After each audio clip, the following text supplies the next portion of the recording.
6 மணி ஆனது கூட தெரியாமல் ஆற்றோட அழகில் நின்று மயங்கிட்டேன். சரி அப்படியே மயங்கி கிடந்தோன்னா வேலைக்காவது ரூம்பை பக்கம் கிளம்புவோம், மணி ஆகிட்டே இருக்குன்னு கிளம்பியாச்சு. இருந்தாலும் போகிறதுக்கு மனசு ஏற மாட்டேங்குதுங்க. ரூமுக்குள்ளே அடைஞ்சு கிடந்தவன் இந்த மாதிரி ஆற்றை பார்த்துட்டு போக மனசு வருமா? சரி கிளம்பி தானே ஆகணும் அப்படின்னு நடைய கட்டியாச்சு. இந்த பக்கம் பார்த்தா சென்னை டிராஃபிக் என்னாடானா பெங்களூர் டிராஃபிக்கே டஃப் கொடுக்கும் போல், அவ்வளோ டிராஃபிக்காக இருக்குது. நல்ல வேலை நம்ம நடந்தே வந்துட்டோம்டா சாமின்னு இங்கிட்ட அப்படியே போயிட்டுருக்கையில் பார்த்தா ஃபுல்லாக ஐடி கம்பெனிங்க. இது என்ன ஐடி கம்பெனியா இல்லை மியூசியமானே கண்டுபிடிக்க முடியல, அவ்வளோ அழகாக இருக்குது ஒரு கம்பெனி பார்க்க. ஆனால் அங்கே எவ்வளோ ஒர்க் ப்ரெஷர் இருக்குன்னு அது இவங்களுக்கு தான் தெரியும், அது வேறு விஷயம். இருந்தாலும் அப்படியே பார்த்துட்டு கிளம்பியாச்சு.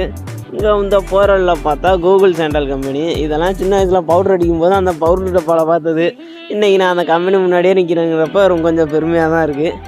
நடந்து வந்தவனை கொண்டாந்து ஷேர் ஆட்டோவில் ஏற்ற விட்டுருச்சு இந்த வாழ்க்கை. என்ன பண்ணுறது, இங்கேருந்து 13 கிலோமீட்டர் போட்டிருக்காங்க, இருட்டிருச்சு வேறு. நடந்து போனால் வேலைக்கு ஆகாதுன்னு ஷேர் ஆட்டோவில் கிளம்பிட்டேன். ஓகே, வீடியோ முடிஞ்சு, பாய்.